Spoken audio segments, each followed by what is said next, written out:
Magandang umaga po sa bawat isa. Magandang umaga rin po doon sa mga nanonood na naka-online. Good evening po sa ibang bansa. Good afternoon.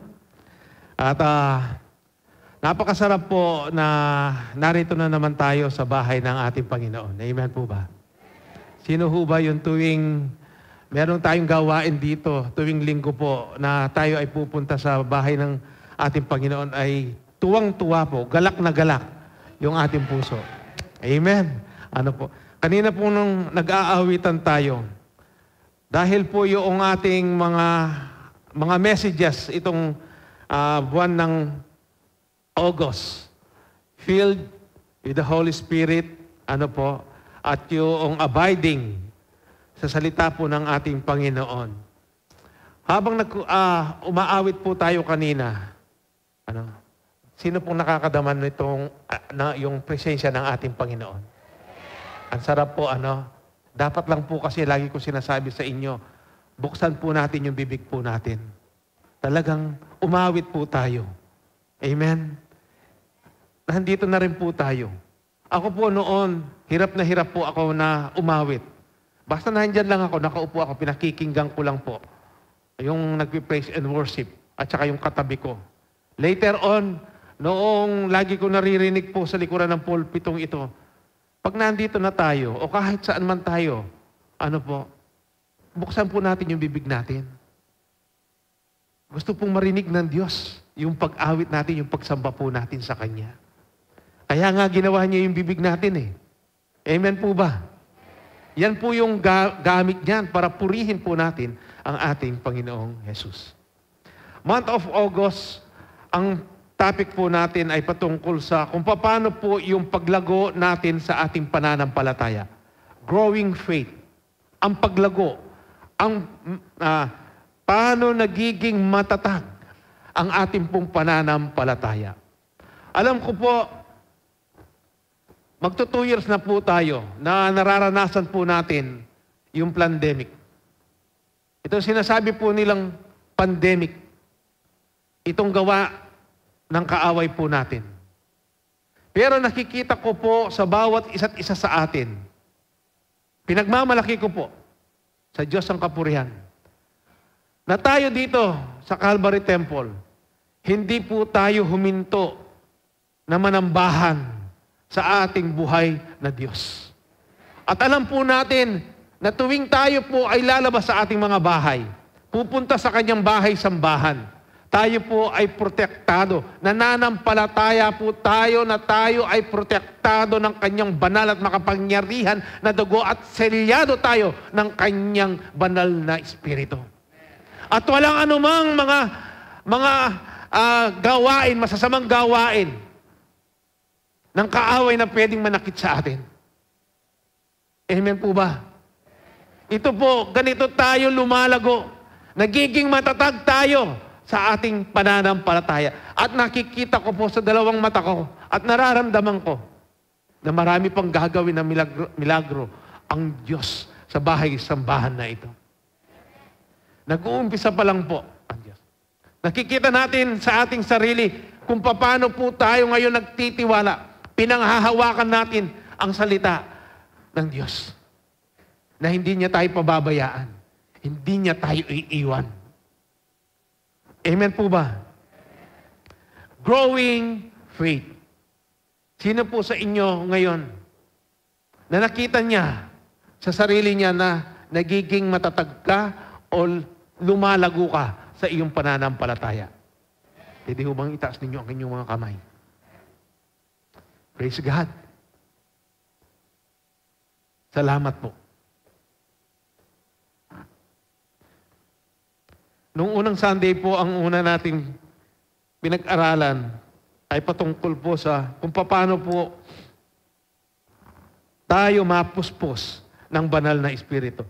Napaka-importante po na tayo bilang mga mananampalataya ay maranasan po natin ang banal na espiritu. Yung kapuspusan ng banal na espiritu. Iba po yung tinanggap mo si Kristo. Opo, tinanggap po natin. Ligtas ka. Pero iba rin po yung maranasan mo yung kapuspusan ng banal na Espiritu. Yung pong kilos ng banal na Espiritu. Kung matatandaan po ninyo yung kwento sa Acts, noon pong sabi ng ating Panginoon, huwag kayong aalis sa Jerusalem, sabi niya sa kanyang mga disipulo, sa kanyang mga apostol. Hintayin ninyo yung aking ipadadala. Walang iba po kung hindi ang banal na Espiritu. Wala po silang ginawa doon sa loob ng lugar ng templo na yon. Kung saan man po sila.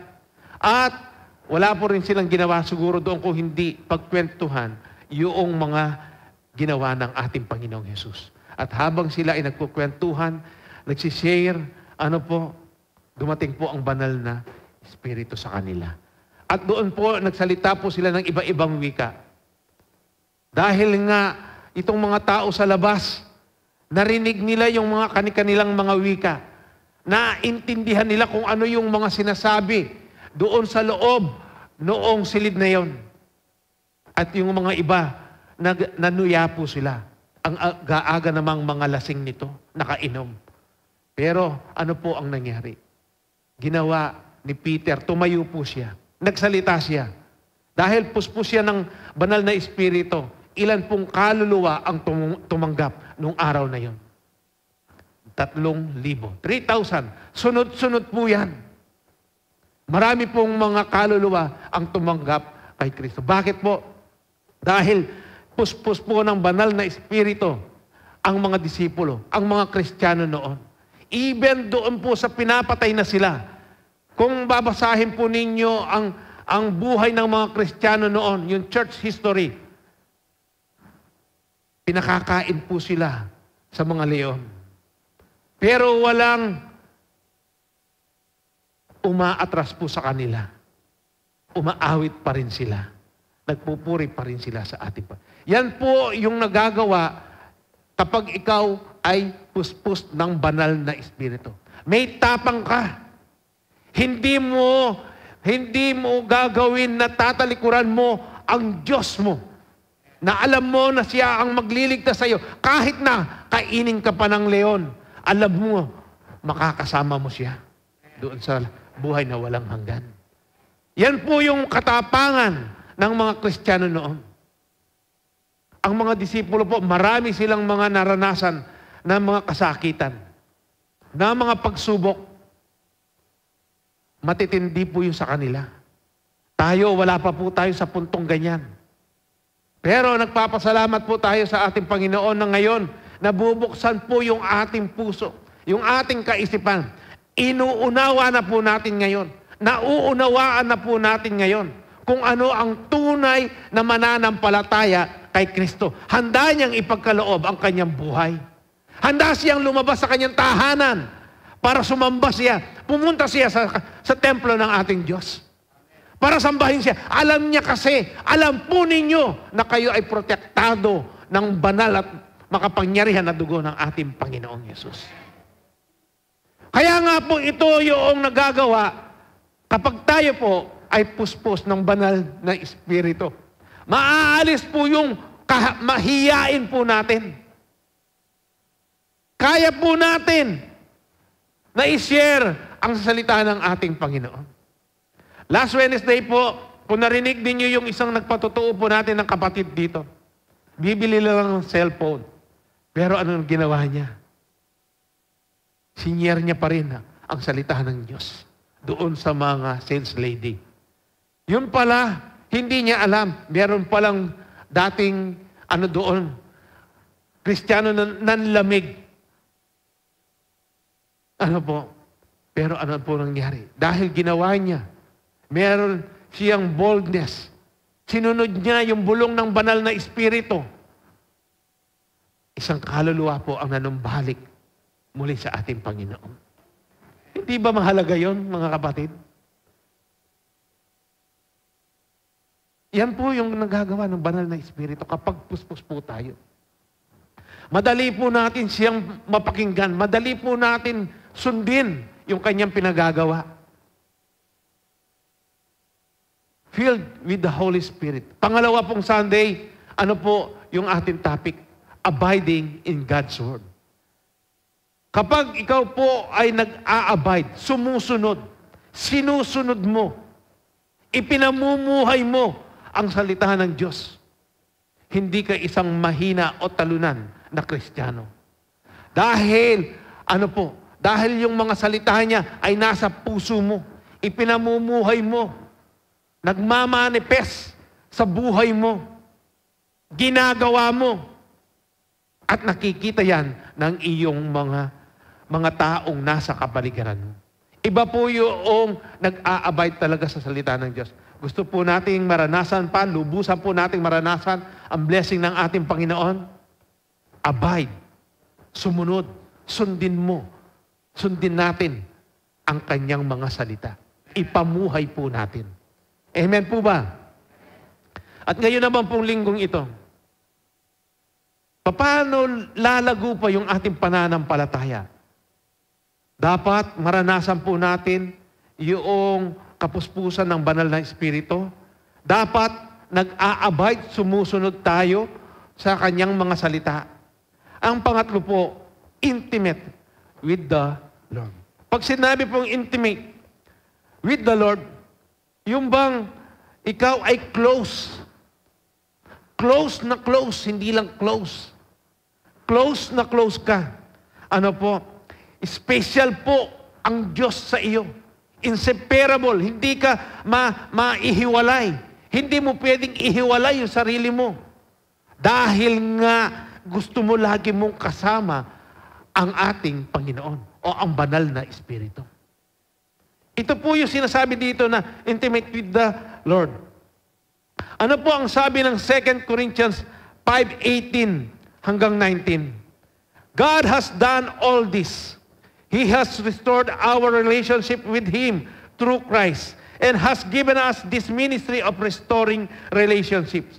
In other words, God was using Christ to restore His relationship with humanity.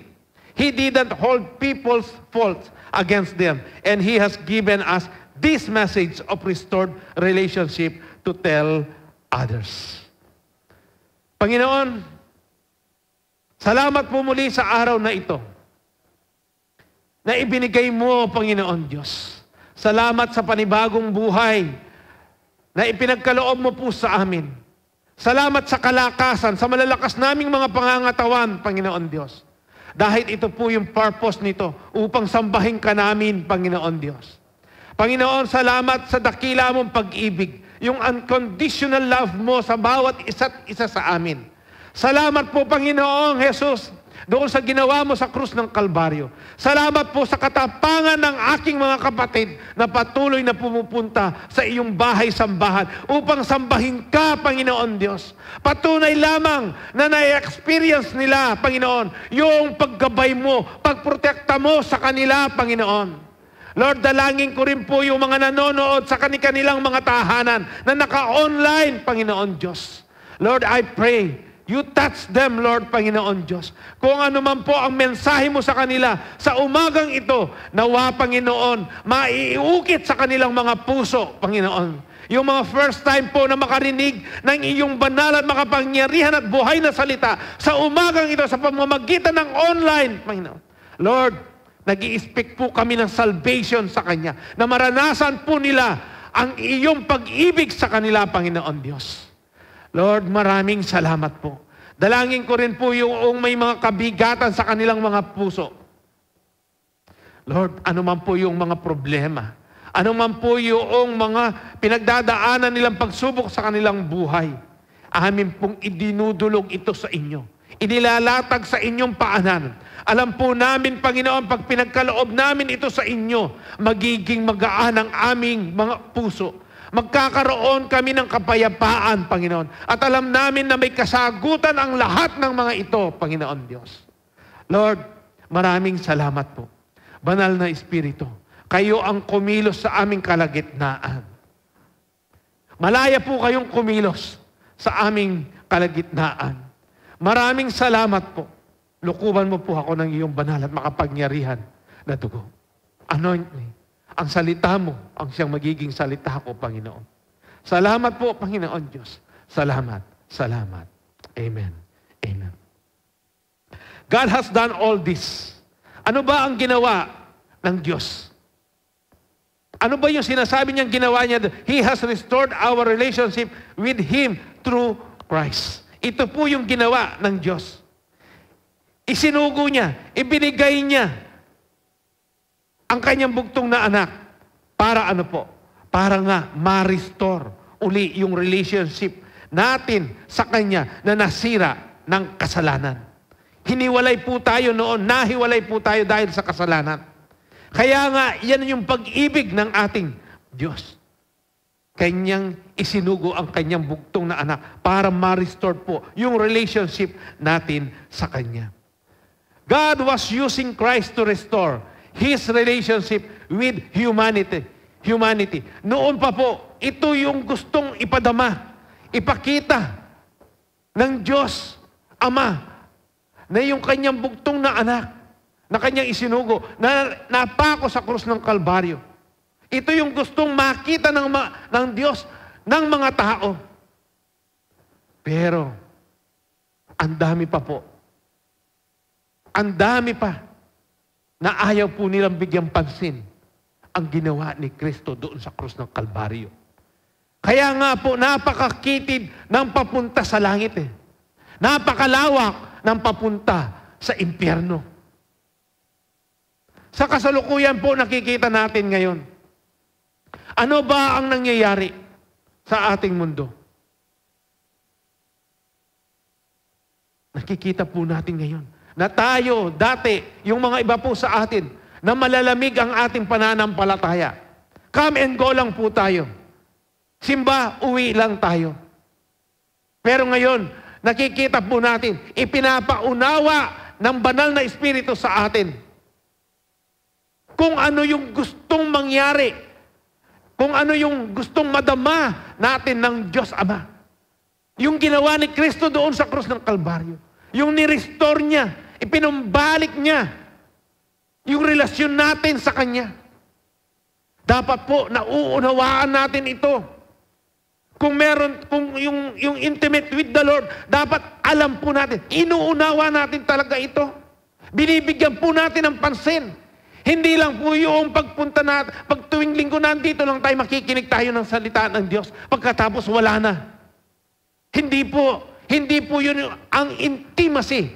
Ang ibig sabihin nun, ang intimacy, yung talagang close ka, hindi mo hahayaan na yung mga naririnig mo na mensahe ng ating Panginoon ay mawawala na lang na parang bula. Kung hindi ito ay pangangalagaan mo, bibigyan mo ng halaga sa puso mo, pagmumuni-munihan mo. Amen po ba? Ito po yung intimate.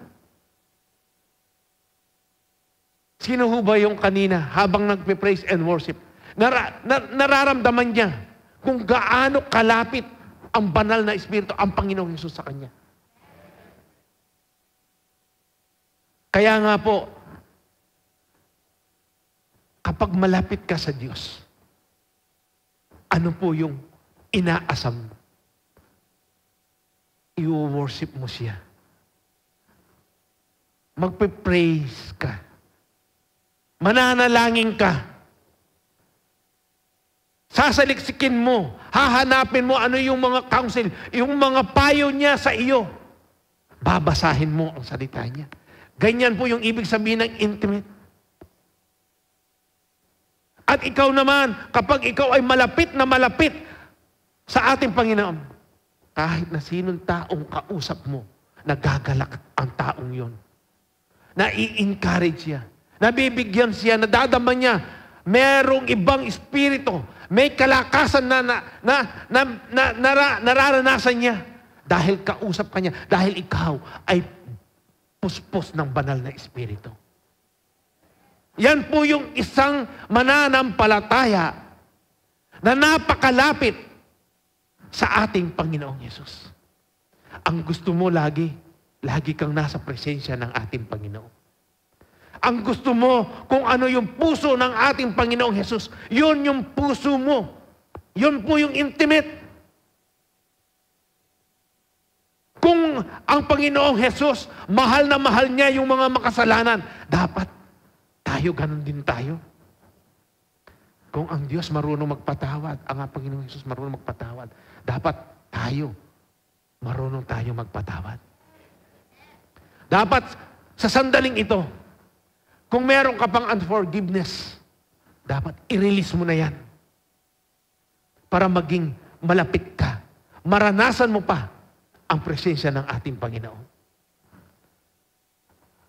Ang unforgiveness, isa yan sa dahilan kung bakit hindi natin nararanasan o hindi mo maranasan ang blessing ng ating Panginoon. Alam po ninyo, yung blessing na yan, nandyan po nakapondo na. Pero yung isa sa mga hadlang na hindi bumabagsak yan, hindi mo nararanasan dahil nga yung intimacy mo sa Diyos, malayo pa. Meron pang hadlang. Pag natanggal po yung unforgiveness, bubuhos po yung pagpapala ng ating Panginoon. Mararanasan mo kung paano yung mga nagte-testimony dito, na naranasan nila ang pagpapala ng Diyos, ganun ka rin, kapatid. Hindi po iba yung Diyos nila, hindi po iba yung banal na Espiritu na naranasan nila. Iisa lang po yan, hindi nagbago yan. He is the same yesterday and today and forever. Tandaan po natin yan. Nasa sa atin lang po kasi ang problema. Nasa sa atin po yung susi para maranasan mo ang kapangyarihan ng ating Panginoon. Kaya nga ito po yung sinabi dito, God was using Christ to restore His relationship with humanity. He didn't hold people's fault against them. Kapag lumapit ka sa ating Panginoon, hindi niya sasabihin, kaninang pagkagising mo, hindi ka nanalangin, hindi ka man nagpasalamat sa akin. Tapos ngayon, hihingi ka sa akin, lalapit ka sa akin. Ang Diyos po natin, hindi po siya bengatibo, nakatulad ng bawat isa't isa sa atin. Ang Diyos po, laging bukas ang kanyang kamay. Tayo lang naman ang mapagmalaki. Akala mo kung sino tayo? Akala mo kayang-kaya natin ang buhay po natin. Pero at the end of the day, lumalapit ka pa rin sa Diyos. Ang gusto lang po ng Diyos, marunong ka magpakumbaba. Kapag may sinasabi siya, hindi ka nagdadahilan. Hindi ka nagre-reason. Nagre-reason out. Ang dapat mo lang gawin, Lord, sorry po. Sorry po. Sorry po. Kasi tayong mga tao, mahilig tayo. Yan po yung gusto ng laman. Hindi ba tayo pag pinagsasabihan tayo ng mga magulang natin, hindi ba lagi tayong merong pabalik na dahilan? Lagi tayong may sinasabi? Madalang lang po sa atin yung magsasalita na sorry. Tatanggapin mo kaagad. Madalang lang. Yun po yung hinahanap ng ating Panginoon. Kapag nagsasalita na siya sa iyo, marunong kang makinig, marunong tayong makinig, marunong tayong magpakumbaba, marunong tayong magsabi kaagad, Lord, sorry po. At mararanasan mo kung ano yung kapangyarihan ng banal na Espiritu sa buhay po natin. Diyan po tayo lumalago. Ganyan po nagiging matatag yung pananampalataya po natin. He didn't hold people's fault against them. And He has given us this message of restored relationship to tell others. Pinagsasabi pa ho ba natin? Isinishare ho ba natin ito? Na tayo, ni-restore tayo ng ating Diyos. Minahal tayo ng ating Panginoong Yesus. Noong pa man na makasalanan tayo, minahal na tayo ng ating Panginoong Yesus. Ito ho ba ay sinishare natin sa mga kaibigan natin o yung mga mahal natin sa buhay? Isinishare natin. Yan po yung sinasabi. Basahin po ninyo yung pinakahuli. And He has given us this message of restored relationship to tell others. Amen? James chapter 4 verse 8, come close to God, and God will come close to you. Wash your hands, you sinners. Purify your hearts, for your loyalty is divided between God and the world. Come close to God. Come close to God. Minsan po, ano po yung mga dahilan? Ano yung mga bagay na nagpapalayo sa atin? Sa ating Panginoon. Doon sa relasyon po natin sa ating Panginoon. Marami po yan. Pangkaraniwan na lang po. Cellphone, gadget, mga sasakyan, mga material na bagay. Ito ho ba yung mga bagay na nagpapalayo sa ating Panginoon? Come close to God, and God will come close to you. Ang ibig pong sabihin nito, kapag sinasaliksik mo ang ating Panginoong Yesus with all your heart, ang Diyos po nandyan lang. Siguradong madarama po natin. Ano po ang hinahangad ng bahay-sambahan na ito? Ang sabi po sa akin, nung isa sa mga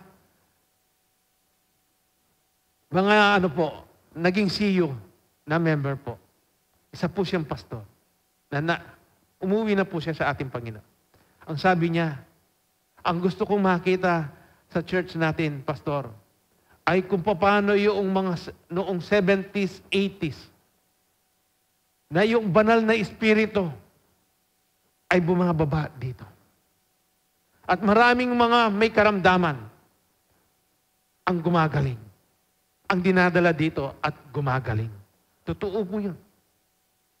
Bago po siya mamatay, sabi niya, Pastor, nadarama ko, nakikita ko, na binabalik na ng Panginoon yung pagkilos ng banal na espiritu. Totoo po. Kaya nga ito po yung topic natin. Hinahangaluban ninyo na kayo ay mabaptize ng banal na espiritu? Kapag nagawa po natin yan, baka ang buong Pampanga, ibabaliktad po natin. Hindi lang ang buong Pampanga. Baka ang mga nakasarang church, bubuksan po natin. At yung mga natatakot, mai-encourage sila, mabibigyan sila. Makikita nila kung gaano natin pinanghahawakan ang salita ng Diyos. Hindi lang sa salita, kung hindi sa gawa. Ipakita mo sa akin ang pananampalataya mo na merong gawa. Ito po, pinakikita natin ngayon. Kung anong meron tayo, anong klaseng pananampalataya meron tayo. Hindi lang dahil sa COVID na yan, takot na tayo. Kung papatayin tayo ng COVID na yan, yung variant ng Delta na yan, edi praise the Lord. Makakasama na natin ang ating Panginoong Jesus. Pero kahit kailan, hindi tayo kayang patayin yan. Amen po ba? Hindi niya tayo pwedeng saktan. Nasa sa atin lang po kung gaano mo pang hahawakan ang salita ng Diyos sa buhay mo. Come close to God. Panahon na po para maranasan natin kung gaano ka-intimate, kung gaano ka-close ang Diyos sa atin. Panahon na po ito para hangarin natin. Para maranasan natin yung empowerment, yung kapangyarihan na pinagkakaloob ng banal na Espiritu sa atin. Yung ginawa ng mga disipulo, yung mga unang mga Kristiyano, kung paano kayang-kaya nila na ipagkaloob nila ang buhay nila sa ating Diyos, magagawa po natin. Ito po yung sinasabi, come close to God and God will come close to you. Wash your hands, you sinners. Ang ibig sabihin, magpakumbaba ka. Kahit na nakagawa ka pa ng anumang klaseng kasalanan, huwag mong pagmalaki. Huwag kang magmalaki sa Diyos, kapatid. Ang hinahanap lang niya sa atin, magpakumbaba ka. Lumuhod ka sa harapan niya. Sabihin mo, Lord, sorry po. Sorry po, Lord. Mababawasan ba ang pagkatao natin? Hindi Hindi po. Diyan mo mararanasan kung paano ka lumalago sa iyong pananampalataya. Paano ba yung intimate with the Lord? Number 1 po. Glorify Him in fellowship. Sino ho ba dito na kapag nakikipag-fellowship po tayo, katulad nito, o yung mga Bible study, o yung mga CU po natin, sino po yung naghahangad na pagpupunta sa Kanya sa mga fellowship na ganyan? Yung hinahangad niya yung mag-glorify. Glorify kayong Ginoo. Kaya tang sabihan ko.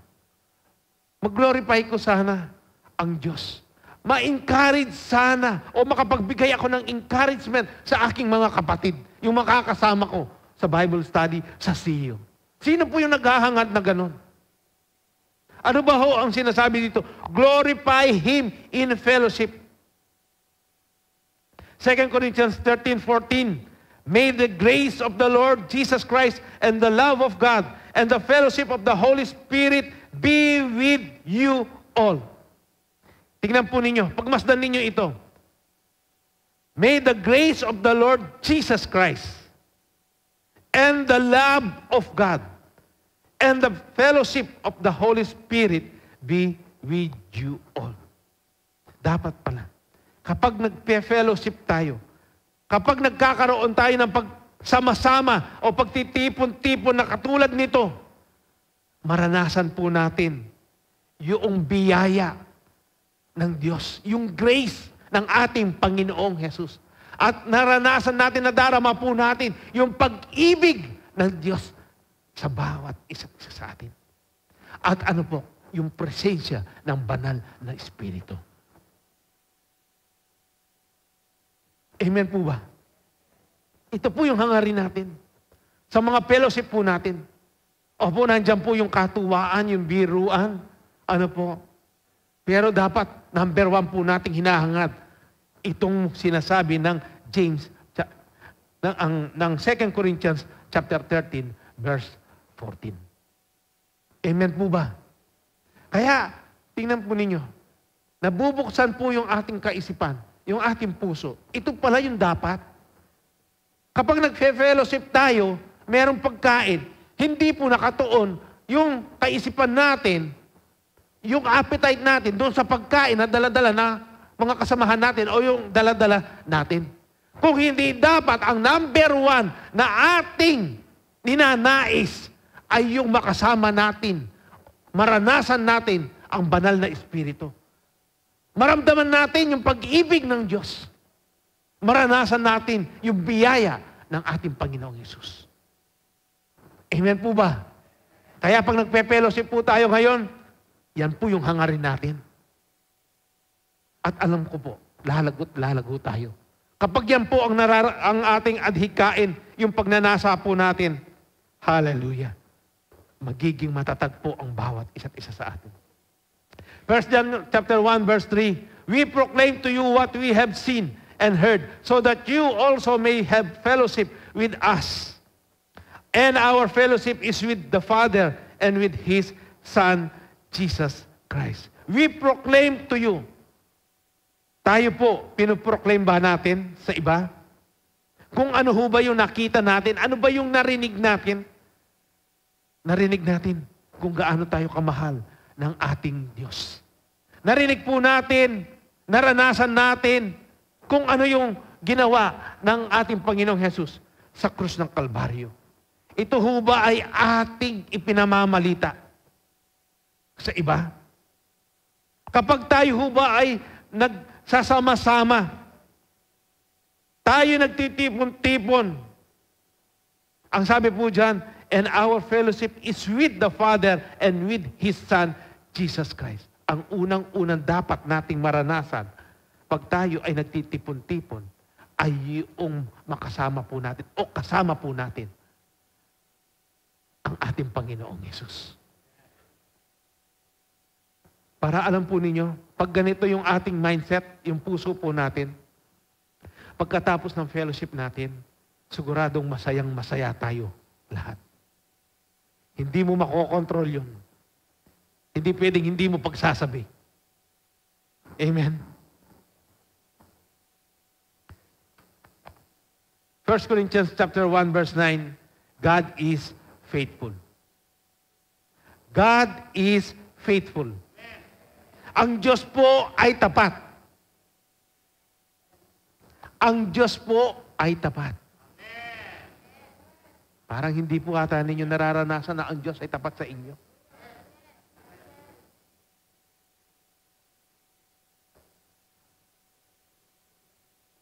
Ang mga tunay na Kristiyano, kapag nararanasan niya yung katapatan ng Diyos sa buhay po niya. Ako po, ito yung sinasabi ko. Ito yung experience ko. Kapag sinabi ng salita ng Diyos, God is faithful, Amen! Magre-response ka kaagad. Dahil nararanasan mo, alam mo yung katapatan ng Diyos. God is faithful. Dapat malakas ang amen natin eh. Amen po ba? Bakit wala? Parang pinipigilan tayo. Kaya nga sabi ni David, bless the Lord, O my soul. Command your soul. Command your whole body.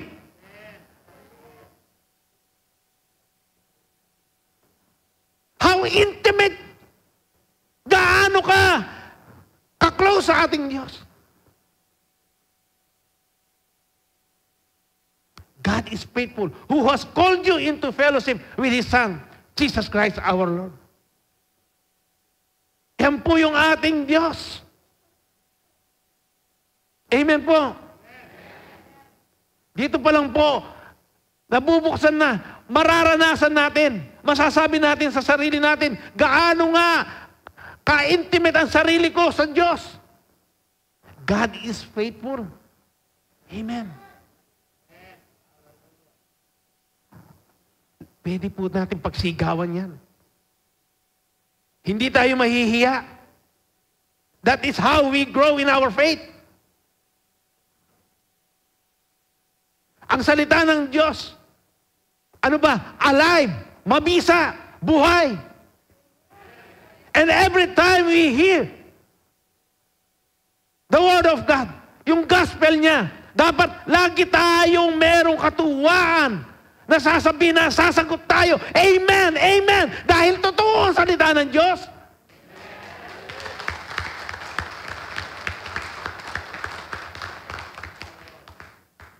Hallelujah.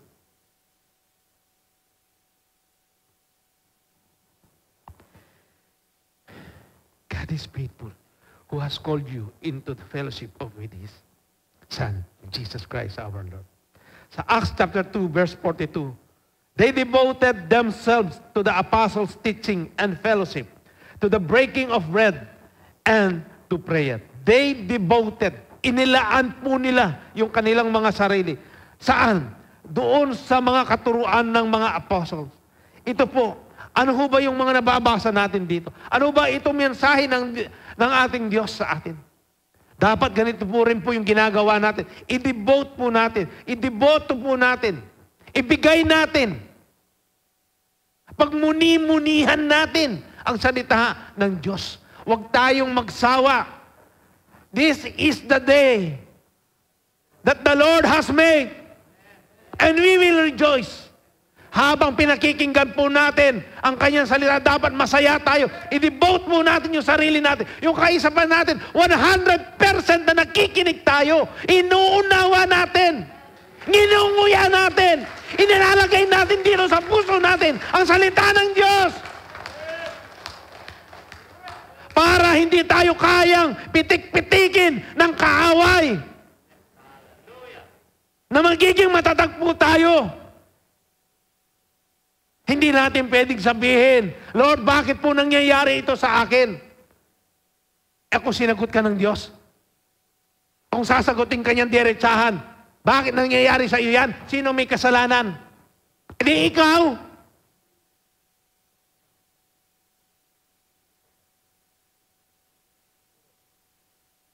Lord, bakit may na akong Kristiyano? Kasi kulang ka doon sa debosyon. Kulang ka ka doon sa intimate mong relationship sa ating Panginoon. Kaya mahina kang Kristiyano. Lord, magsilbi na ako man po, mag-ministry na ako man po, Ginoo. Basahin ninyo ang Revelation chapter 2 doon sa mga 7 churches kung ano ang sinasabi ng ating Panginoon sa kanila. Alam ng Diyos ang ginagawa natin. Pero anong sabi niya? Iniwan mo yung first love mo. Basahin po ninyo yan. Revelation chapter 2. Makikita po ninyo kung ano ka, kung saan ka doon. Hindi mo pwedeng pagmalaki sa Diyos. Nagmi-ministry ako. Nasa praise and worship po ako. Musician po ako. Aser ako. Nasa tech po ako. Pastor po ako. Forerunner ako. Saliksikin mo ang sarili mo. Saliksikin natin ang sarili natin. Totoo nga ba na yung intimacy mo sa ating Diyos ay ganoon? 100%?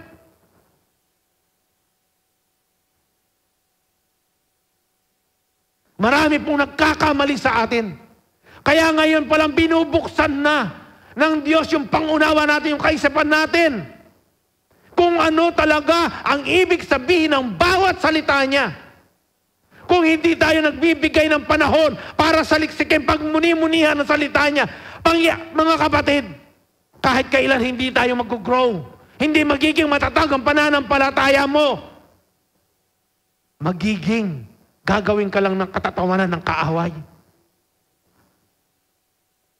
Pero bakit ngayon nagiging matatag tayo? Bakit? Dahil binibigyan na natin. Dinidevote na po natin yung sarili natin sa salita ng ating Panginoong Jesus.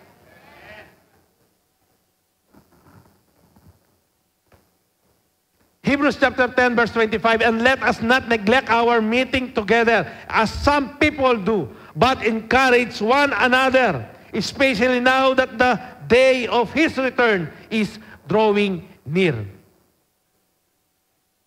Huwag nating kaliligtaan ang pagdalo sa ating mga pagtitipon. Amen po ba? Kayo pong mga nasa online, salita po ng Diyos yan. Hebrews 10:25, and let us not neglect our meeting together. Kuminsan po, hindi ko po alam kung sino talaga yung susundin natin. Ang Diyos ba o yung mga anak nating nasa abroad? Pag sinabi ng mga nasa abroad, na vaccine, sabi ng relatives, may vaccine na ako. Kompleto. Oo. Ka pa pwedeng lumalking kamumbali. O tamiyawa ka. Pambihira. Ano ang epekto ng vaccine? Bakit? Yung Diyos na nagbigay ng buhay sa iyo, ng kalakasan sa iyo, ng protekta sa iyo, 2 years na ngayon, bakit hindi mo masunod? Bakit yung nandoon sa ibang bansa, isang salita lang nila, sinusunod mo?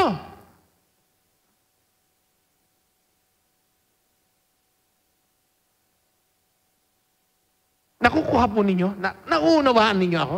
Naunawaan ba ninyo ang mensahe ng ating Panginoon sa umagang ito? Bakit? Ang sabi ng 2 Timothy 1:7, anong klaseng espiritu ang pinagkaloob sa atin ng Diyos? Anong klaseng espiritu po? Espiritu ba ng takot? Ano po? For the Spirit of God gave us does not make us timid. Fear. Hindi tayo binigyan ng takot ng Diyos. Ano ang binigay niya? Power, love, and self-discipline. Paano nagmamanifest yan sa buhay po natin? Paano natin ipinamumuhay yan? Paano mo pinagkakatiwalaan yan? Paano mo hinahawakan ang salita ng Diyos na yan?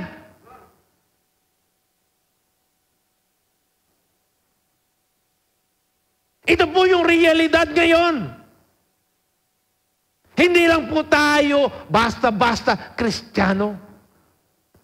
Tayo po ay tunay na Kristiyano. Tayo po ay anak ng ating Diyos. Mga anak, children of God. Sons, daughters, brothers.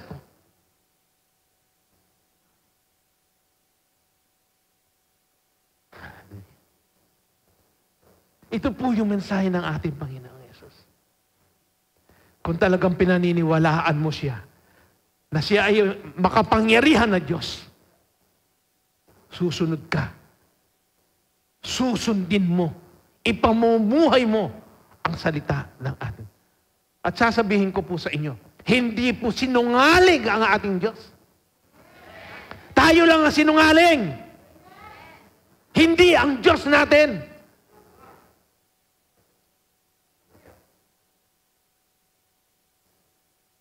Kaya nasa sa atin lang po.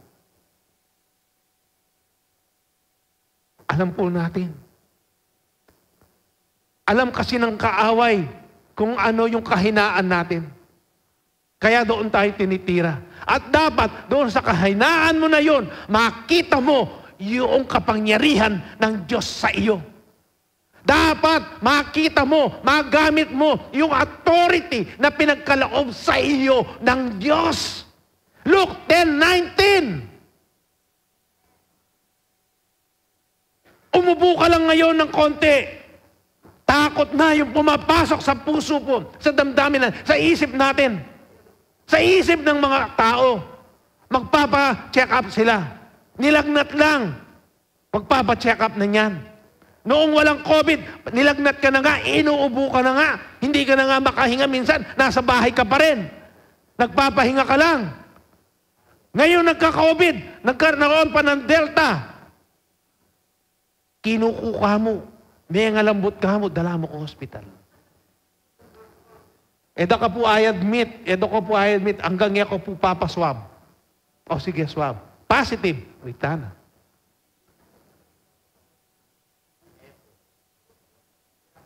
Mag-message niya kayong prayer request.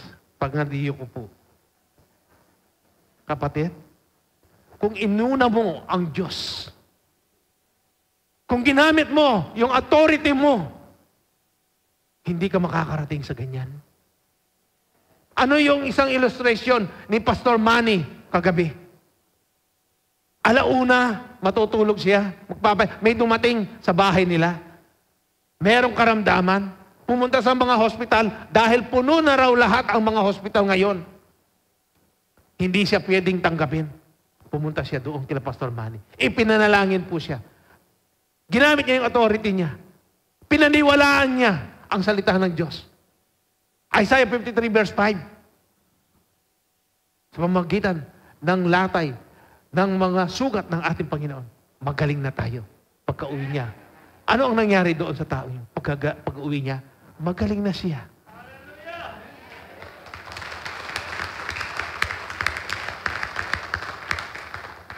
Nakikita po natin, naunawaan ba natin?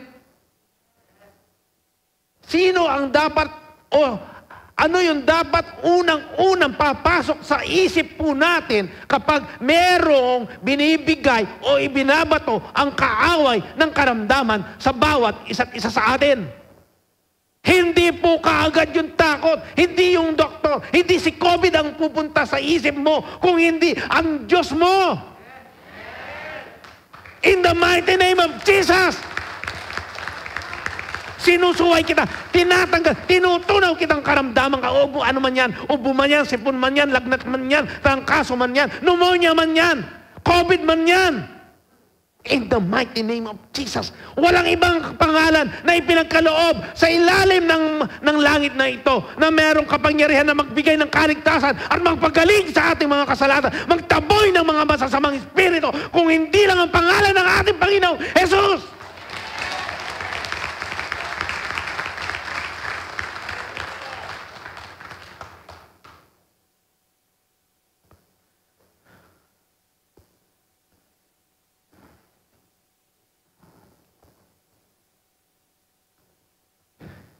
Kaya nga, wag natin kalimutan pa.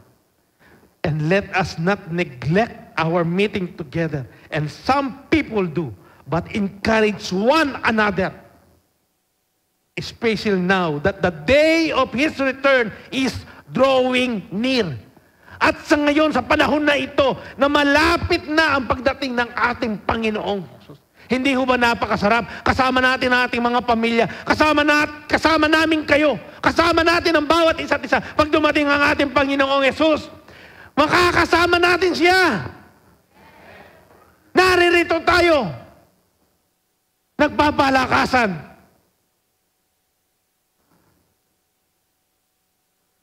Ito po ang sinasabi ng salita ng Diyos. Pangalawa, remind yourself about His love. 8:31 na pala, nasa pangalawa pa lang ako. Romans 5:8, but God demonstrates His own love for us in this, while we were still sinners, Christ died for us. Remind yourself about His love. Nire-remind ho ba ninyo ang inyong sarili? Kapag nakikita ninyo ang krus, ito pala yung pag-ibig ni Jesus sa akin. Yung ginawa niya doon sa krus ng Kalbaryo. Imbis na ako ang pinako, ako yung hinampas ng 39 lashes, yung lating kong merong hook sa dulo. At pag hinila, sumasabay, sumusunod ang laman. Yung pala yung pag-ibig ni Jesus. Siya pala yung umako lahat, imbis na ako. Ganito pala ako kamahal ng aking Panginoong Jesus. Dapat po nire-remind natin yung sarili natin. 1 John chapter 3 verse 1. See how very much our Father loved us, for He called us His children. Kahit na hindi tayo karapat-dapat na tawaging mga anak niya, dahil kay Kristo, naging karapat-dapat po tayo.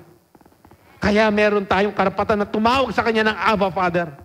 And that is what we are. But the people who belong to this world don't recognize that we are children because they don't know Him. Para malaman nila ano ang dapat natin gawin. I-share po natin yung naranasan po natin pag-ibig ng ating Panginoong Hesus sa kanila. Hindi nila alam, yan po yung sinasabi dyan. Para malaman nila, meron po tayong mga trabaho. Meron tayong mga assignments. Amen po ba? Kaya pag uwi natin, may assignment po tayo. Amen. Psalms 8:4. What is man that you are mindful of him? Tignan po ninyo yan. Ito lang. I-remind mo yung sarili mo. What is man that you are mindful of him? And the son of man that you care for him? Hallelujah. Ano ba ang tao upang iyong pahalagahan? O ang anak ng tao upang iyong pangalagaan? Sino nga ba tayo? Ganyan tayo kamahal ng Diyos, mga kapatid. Kaya naririto ka. Kaya kayo mga nanonood sa online. Kaya kayo nakakarinig ng salita ng Diyos ngayon. Ganyan kayo kamahal ng Diyos. Mahal na mahal po tayo ng Diyos. Ayaw niya tayong mapunta sa impyerno. Ang gusto niya makasama niya tayo. Ngayon, nasa sa iyo pa rin ang susi, kapatid. Kapag bumitaw ka, kapag umalis ka sa presensya ng ating Panginoon, kasalanan mo, huwag mo sisisihin ng Diyos.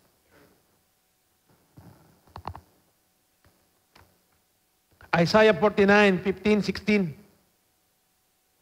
Can a mother forget the baby at her breast and have no compassion on the child she has born? Though she may forget, I will not forget you. Hallelujah.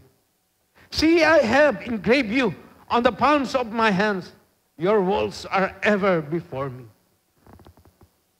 Though she may forget. Kung may magulang na babae, kung sasadyain niyang kakalimutan yung anak na kanyang ibinuntis na 9 na buwan, o pinamigay niya, ang ating Diyos, kailanman po, hindi niya tayo kalilimutan. Ano ang sabi niya diyan? Though she may forget, I will not forget you. See, tingnan mo. Sabi niya, I have engraved you, iniukit kita sa aking palad. Sabi ng ating Panginoong Yesus. Palms of my hands, your walls are ever before me. Pinoproteksyonan kita. I-remind po natin ang sarili natin na napakabuti ng Diyos. Mahal na mahal niya po tayo. Pangatlo, para maging intimate po yung sarili natin, yung relasyon natin sa ating Panginoon, obey Him from the heart. Obey Him from the heart. If you love me, obey my commands. Kung mahal mo ako, ang sabi ng salita ng Diyos, susundin mo ang aking mga utos. Amen po ba? Love your enemies. Pag minahal mo ang iyong mga kaaway, wala ka ng kaaway. Kaibigan mo na silang lahat. Tama po ba? Sino na po ang nagmahal sa kanilang mga kaaway? Diyan po ninyo masusuri kung gaano po ka-intimate yung relation mo sa Diyos. Susundin mo ang kanyang mga utos. Sino po dito pag nagbibigay ng tithe siya ng offering, masaya siya? Amen. Na-release na po tayo doon sa stinginess, kakuriputan. Amen po ba? Na-release na tayo doon. Dapat i-rebuke po natin yan. Yung kakuriputan para sa ating Panginoon. Lagi ko pong sinasabi, ginagawang illustration ito. Binigyan ka ng 100,000 ng ating Panginoong Jesus. Pinagpala ka niya. Magkano ang sa Diyos? Magkano po? Magkano po? 10,000. Tama po? Magkano ang natitira sa inyo? 90,000. Inagaribyado ka ba ng Diyos? Pero yung 10,000 na yon, napakahirap pakawalan sa kamay. Dahil doon nakatuon yung puso mo doon sa 10,000 na ibibigay mo sa Diyos. Pero hindi mo inisip kung gaano ka kamahal ng Diyos. Kung ilang taong ka na, hindi mo inisip na ganun ka pala pinagpala ng Diyos. Hindi mo naisip yun. Ang iniisip mo, yung ibibigay mong 10,000, karagul na nini, 10,000. Pero yung pag-iingat ng Diyos sa iyo, hindi mo naisip.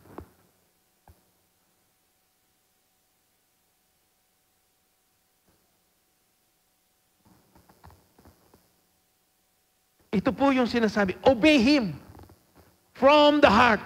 Kapag tayo po nagbibigay ng merong kagalakan sa Diyos, damang-dama mo ang pagpapala niya.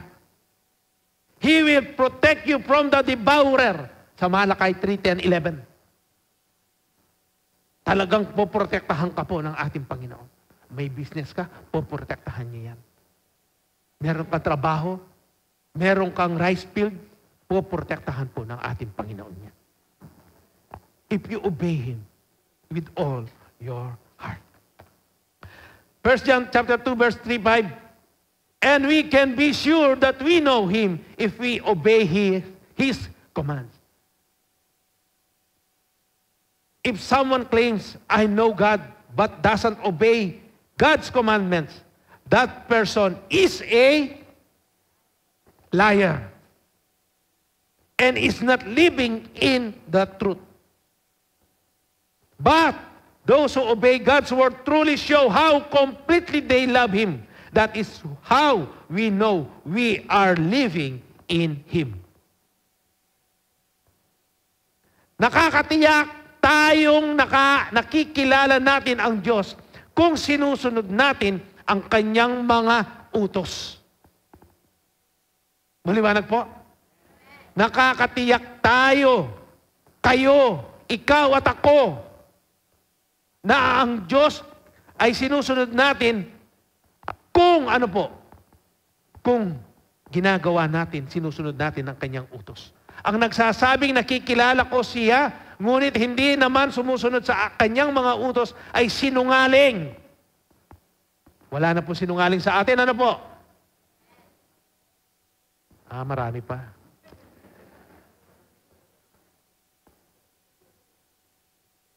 at wala sa Kanya ang katotohanan. Kaya nga pag nalaman mo ang katotohanan, ikaw ay lalaya. Amen? That is the Word of God.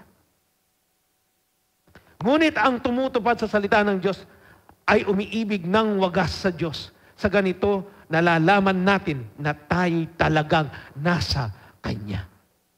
Hallelujah. Thank you, Lord.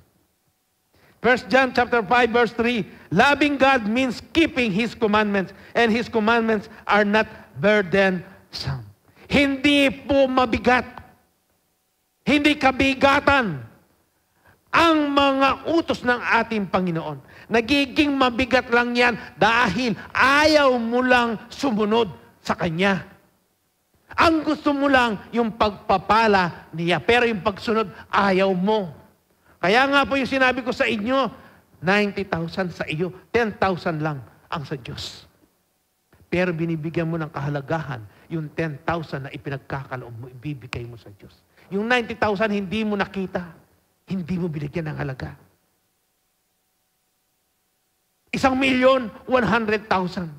10 million. Ilan po ang 10% ng 10 million? 1 million. Mabilis tayong magkwenta. Pero sana mabilis din nating ipagkaloob kung ano yung sa ating Panginoon. Madali tayong sumunod kung ano yung inuutos ng ating Panginoon. Uulitin ko po, bakit hindi natin nararanasan ang pagpapala ng Diyos? Dahil ayaw nating sumunod. Partially, hindi po sinabi partial. Ang sinasabi dito, buo yung pagsunod mo sa ating Panginoong Jesus. Marami po sa atin ngayon, nararanasan nila 100% na blessing ng ating Panginoon because they obey God 100%.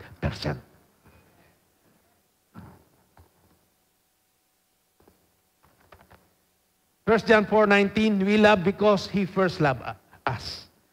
Nagmamahal tayo, minamahal natin yung iba dahil minahal tayo ng Diyos. Dahil ang Diyos ang nagmahal sa atin, dapat lamang yung pag-ibig na yon, yung pagmamahal na yon ay nasa sa atin. Nagre-reflect sa atin. Amen po ba?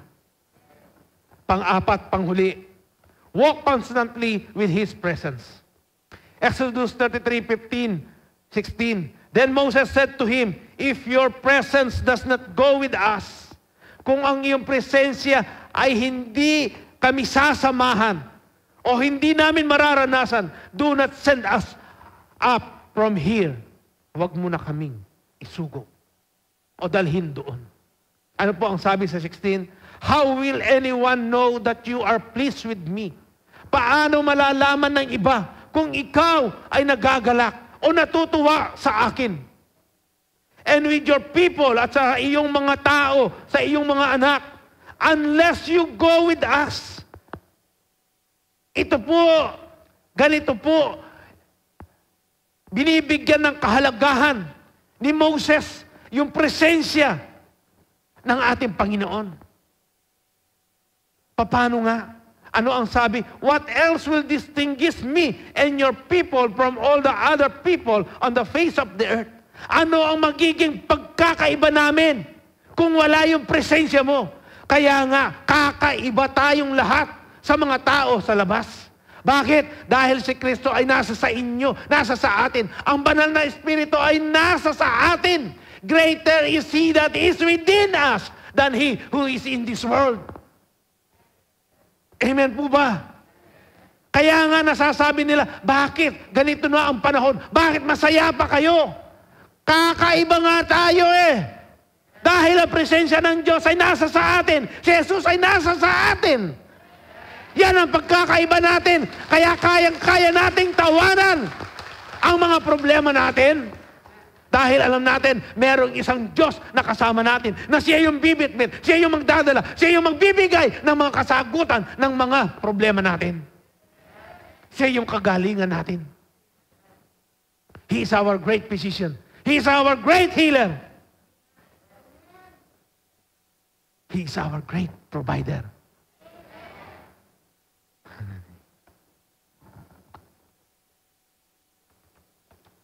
Last verse po. Hebrews chapter 13, verse 5. Keep your lives free from the love of money and be content with what you have, because God has said, never will I leave you, never will I forsake you. Keep your lives free from the love of money. Kanina ko pa po sinasabi ito. Yun lang ibibigay mo sa ating Panginoon, yung 10%. Nakikita mo na kung gaano mo kamahal yung pera na ayaw mong pakawalan sa iyong kamay. Pastor, mo po balo kasi pagdalanan mi, pangangailangan mi. Balo ko ito. Ako talaga balo.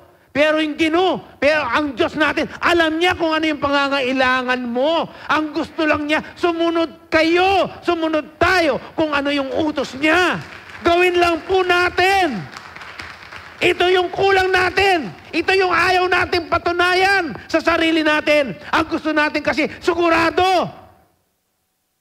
Sigurado naman, totoo naman, ang lahat ng mga pangako ng Diyos ay ano? Yes, lahat. Amen. Lagi ko po sinasabi, nasa sa atin lang po ang susi. Nasa sa atin lang po ang susi. Para maranasan mo yung never will I leave you, never will I forsake you. Dapat maging malaya ka sa pagmamahal sa pera. Pag sinabi ng Diyos, ibigay mo anak, ibigay mo na may kagalakan sa iyong puso. Aliway ang magsabi-sabi ka king isip mo. Hindi yung merong matabang yung puso mo, mapait yung puso mo. Kapag binigay mo dyan, tinitignan mo pa, baka gusto mo pang bawiin eh.